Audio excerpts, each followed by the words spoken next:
friends, a very warm welcome to all of you to my YouTube channel Grammar Gossips with Lakshita. In today's video, I am going to discuss with all of you about the uses of past perfect continuous tense and the rules of affirmative sentences along with some examples. If you are new to my channel, then let me tell you that this channel is dedicated to all those people who want to learn English from the very basic level. अगर आपने अभी तक मेरे channel पे videos नहीं देखी हैं तो एक बार ज़रूर विजिट कीजिए इस चैनल को और देखिए क्या यूजफुल इंफॉर्मेशन है इसमें प्रेजेंट है जो आपको बहुत हेल्प कर सकती है इंग्लिश ग्रामर को सीखने में। अगर आपको मेरी वीडियोस पसंद आती हैं तो मेरे चैनल को सब्सक्राइब करना ना भूलें और उन फ्रेंड्स और फैमिली मेंबर्स के साथ भी शेयर करें जो इस लैंग्वेज को सीखना चाहते हैं। मेरा चैनल उन स्टूडेंट्स के लिए भी बहुत हेल्पफुल है जो कॉम्पिटिटिव एग्जाम्स की तैयारी कर रहे हैं और अगर आप अपनी साइट से किसी टॉपिक पे चाहते हैं कि मैं वीडियो बनाऊं तो आप मुझे कमेंट सेक्शन में सजेशन ज़रूर दीजिए और मैं उन टॉपिक्स को अपनी वीडियोस में पूरी तरह से डिटेल में कवर करने की पूरी कोशिश करूंगी। चलिए शुरू करते हैं आज की वीडियो जिसमें हम बात करेंगे सबसे पहले पास्ट परफेक्ट कॉन्टिन्यूअस टेंस के बारे में। देखिए, if I talk about the uses of this tense तो सबसे पहला यूज है to describe about a past action that started in the past and continued up to a certain time period and was completed in the past itself. देखिए, past perfect continuous tense की बात कर रहे हैं तो ये तो बहुत ही ऑब्वियस सी बात है कि हम ऐसे एक्शंस की बात करेंगे, ऐसे काम की बात करेंगे जो पास्ट में शुरू हुए थे, पास्ट में स्टार्ट हुए और कुछ समय तक वो काम हुआ, मतलब उस काम को कंप्लीट होने में जो भी ड्यूरेशन ऑफ टाइम लगा, लेकिन एट द एंड वो काम खत्म हो गया। मतलब अब उस एक्शन से रिलेटेड प्रेजेंट टाइम में कोई एक्टिविटी नहीं हो रही है। ठीक है, तो ऐसे एक्शंस को डिस्क्राइब करने के लिए हम पास्ट परफेक्ट कॉन्टिन्यूअस टेंस का यूज करते हैं। For example, these boys had been playing cricket for an hour when it started to rain. ये लड़के पिछले 1 घंटे से क्रिकेट खेल रहे थे। कब तक खेला उन्होंने क्रिकेट? जब तक बारिश होनी शुरू नहीं हुई। ठीक है, तो क्या पास्ट एक्शन हुआ? That they had been playing cricket, और ये कब तक कंटिन्यू रहा? कब तक कंटिन्यू रहा? जब तक बारिश शुरू नहीं हुई। तो ये हो गया आपका to describe about a past action that started in the past and continued up to a certain time period and was completed in the past itself. Fine. Now, moving on to the second use, to tell about the duration or time period of an action in the past. जो ऊपर भी हमने बताया, देखो हमने ऊपर जो example दिया उसमें भी आपको इस सेकेंड यूज के एग्जांपल आपको यहाँ पे भी मिल जाएगा। मतलब आप कंसिडर कर सकते हो फर्स्ट एग्जांपल को second use of past perfect continuous tense के एग्जांपल के रूप में भी। To tell about the duration or time period of an action in the past. He had been calling to your parents for 2 years. So पिछले 2 साल से तुम्हारे parents को कॉल कर रहा था। ठीक है, moving on to the third use, to describe the cause and effect relationship between actions completed in the past. तो जो actions past में complete हो चुके हैं उन actions के बीच में cause and effect relationship को establish करने के लिए भी हम past परफेक्ट कॉन्टिन्यूअस टेंस का यूज करते हैं। कॉज एंड इफेक्ट रिलेशनशिप का क्या मतलब है कि कोई एक्शन हुआ जिसका कोई कारण था और उसका कोई आउटकम आया जिसकी वजह से किसी दूसरे एक्शन पर उसका इफेक्ट पड़ा, असर पड़ा।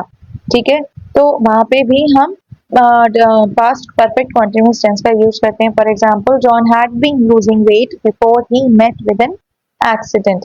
तो जॉन अपना वेट रिड्यूस कर रहा था, वेट लूज कर रहा था, तब तक करा उसने जब तक वो उसका एक्सीडेंट नहीं हो गया। तो ये कॉज एंड इफेक्ट रिलेशनशिप आपको अब यहाँ पे दिख रहा होगा, समझ आ गया होगा। चलिए आगे बढ़ते हैं और देखते हैं पास्ट परफेक्ट कॉन्टिन्यूअस टेंस में रूल्स ऑफ अफर्मेटिव सेंटेंसेस क्या होते हैं। बहुत सिंपल है, कुछ भी डिफिकल्टी नहीं होगी। अगर आप इस वीडियो को ध्यान से देख लेंगे तो आपको ये रूल्स बिल्कुल क्लियर हो जाएंगे। तो देखिए, पास्ट परफेक्ट टेंस में आपको पता है कि जो हेल्पिंग वर्ब यूज होता है वो होता है हैड। तो हैड हमारा सेम रहेगा। और अब तक अगर आपने देखा हो कि जितने भी कॉन्टिन्यूअस टेंसेस की वीडियोस थी, चाहे वो प्रेजेंट कॉन्टिन्यूअस टेंस था, प्रेजेंट परफेक्ट कॉन्टिन्यूस टेंस था, जहाँ पे भी ये वर्ड आ जाता है कॉन्टिन्यूस, वहाँ पे हम हमेशा वर्ब की फर्स्ट फॉर्म का यूज करते हैं और साथ ही में ऐड कर देते हैं आईएनजी। ठीक है ना। तो ये दो चीजें आपको यहाँ पे पता लग गई। तो अब आप देखिए स्ट्रक्चर क्या होगा यहाँ पे। तो रूल नंबर 1, अच्छा यहाँ पे आपको सिंगुलर सब्जेक्ट और प्लूरल सब्जेक्ट में कोई डिफरेंशिएट करने की जरूरत नहीं है, दोनों के साथ सेम ही स्ट्रक्चर रहता है। तो सिंगुलर सब्जेक्ट हो या प्लूरल सब्जेक्ट हो, कुछ भी हो, दोनों के साथ हैड लगेगा, बीन लगेगा साथ में हैड के साथ, और वर्ब की फर्स्ट फॉर्म होगी आपको पता है, साथ में आईएनजी होगा और फिर होगा object of the sentence. Fine, examples देखते हैं।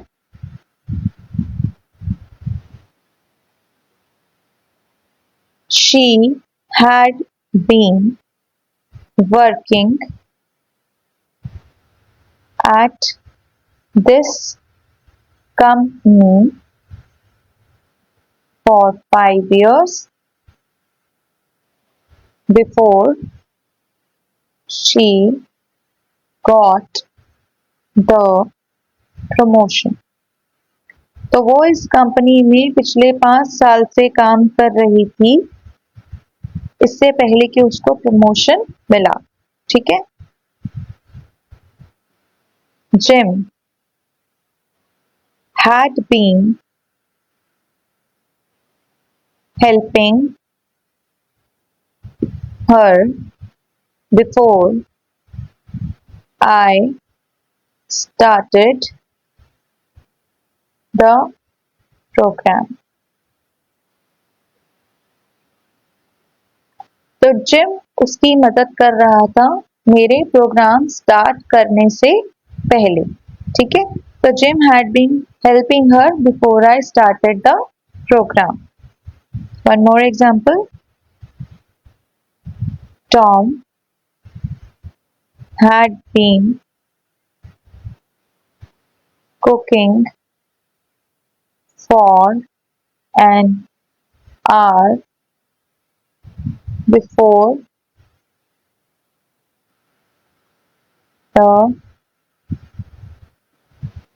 door before the doorbell rang।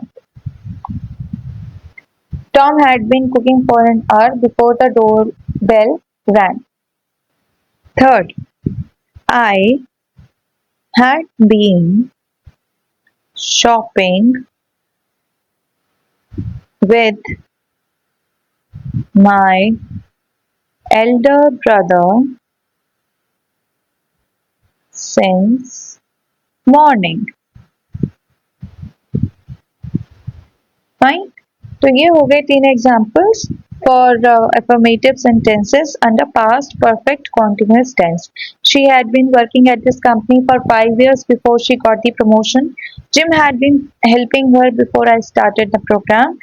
And I had been shopping with my elder brother since morning। ठीक है। अब this is about the rules of affirmative sentences and the use of past perfect continuous tense।